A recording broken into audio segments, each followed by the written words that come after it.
Olá, pessoal!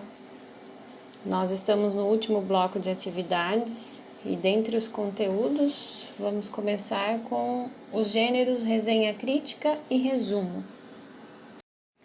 O gênero textual resenha crítica tem por objetivo orientar o leitor quanto à decisão de conhecer ou não um objeto cultural, filme, livro, game, show, série, álbum musical, etc.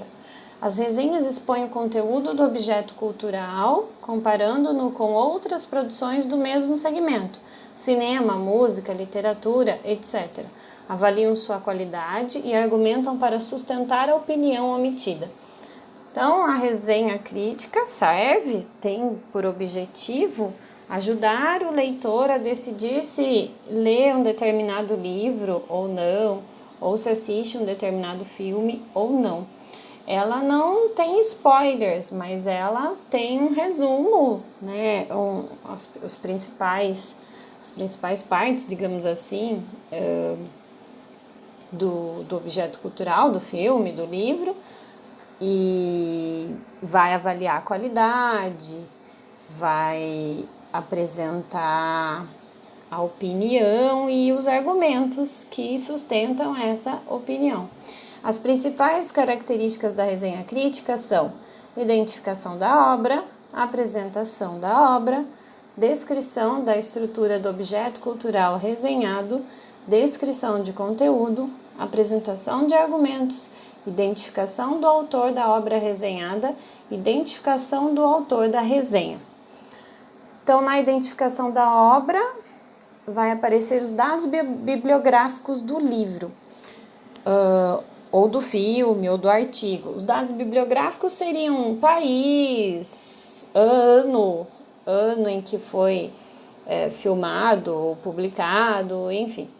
Depois, na apresentação da obra, vai introduzir o assunto. Vocês vão introduzir o assunto para o leitor. Na descrição da estrutura do livro, do artigo ou do enredo do filme, vocês vão falar sobre a divisão de capítulos e seções, do foco narrativo, número de páginas do texto, ou sobre o desenvolvimento das cenas no filme. Na descrição do conteúdo, vocês vão desenvolver os parágrafos. Então, vocês apresentaram no início, né, na apresentação da obra, vocês introduziram o assunto. Aí agora vocês vão desenvolver, né, esse assunto. Na sequência, apresentar argumentos criados a partir de um posicionamento crítico sobre o objeto resenhado. Então, aí vocês vão dar a opinião de vocês. Toda opinião tem que ter argumentação. Não é eu acho porque sim ou eu acho porque não. Eu tenho que argumentar. Então, argumentar é eu dizer o porquê eu penso determinada coisa. Depois nós temos a identificação do autor da obra resenhada. Então, vocês vão colocar o autor do texto, né, ou do filme ou da obra, apresentar os dados bibliográficos dele, biográficos dele, então falar sobre a vida dele, né, sobre as obras, a área de atuação e, por fim, vocês vão colocar a assinatura de vocês. O gênero resumo preza pela síntese e objetividade, e para isso é importante identificar as ideias principais e secundárias. É uma ferramenta útil para o estudo e memorização de textos escritos ou falados.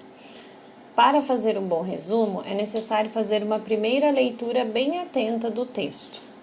Em uma segunda leitura, grife o que você julgar mais importante: tese, argumentos e conclusão, se for um artigo. Lembrando que tese é o mesmo que ideia principal. Descartar tudo que for acessório. Então, se é acessório, eu posso dispensar, eu posso descartar.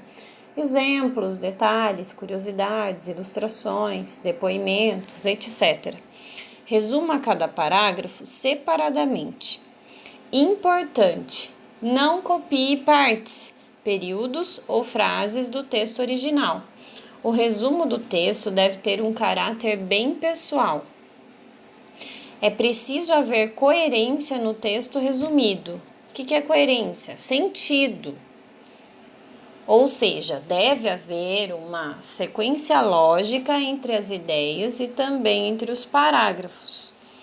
Para isso, vocês devem usar conjunções. Elas servem para conectar as ideias, os parágrafos. Em um resumo, é absolutamente indispensável manter-se fiel às ideias do texto. Diferente da resenha, no resumo não cabem interpretações pessoais ou acréscimos. Então, no resumo, vocês não vão colocar opinião. Vocês vão apenas retirar, as ideias principais do texto. O adjunto adnominal é o termo que determina, especifica ou explica um substantivo possuindo função adjetiva. Lembrando que substantivo dá nome aos seres, nomeia os seres, e o adjetivo tem a função de caracterizar, especificar, delimitar o substantivo. Então, o adjunto adnominal é um dos termos acessórios da oração. Termo acessório é aquele que pode ser tirado da oração sem prejudicar o sentido, diferente de um termo integrante que é essencial na oração, que não podemos tirar. Às vezes, inicia-se por preposição, se liga a substantivos abstratos ou concretos, tem sentido ativo e frequentemente expressa a ideia de posse. Então, exemplos. O discurso do presidente.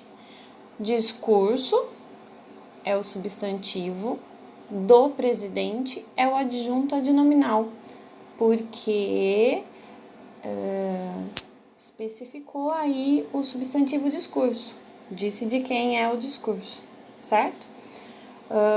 Outro exemplo, amor de mãe. De mãe é o adjunto adnominal que especificou de quem é o amor. No caso, o amor é o substantivo. O complemento nominal é o termo da oração que complementa o sentido de substantivos, adjetivos ou advérbios. Exemplo, eu tenho medo do escuro. Então, se eu ler até o substantivo, eu tenho medo. Então, quem tem medo de alguma coisa. Então, o medo é um substantivo que precisa de um complemento. Então, do escuro é um complemento nominal. Existe semelhança entre a forma do complemento nominal e a de parte dos adjuntos adnominais, mas é possível diferenciá-los verificando o termo a que se ligam.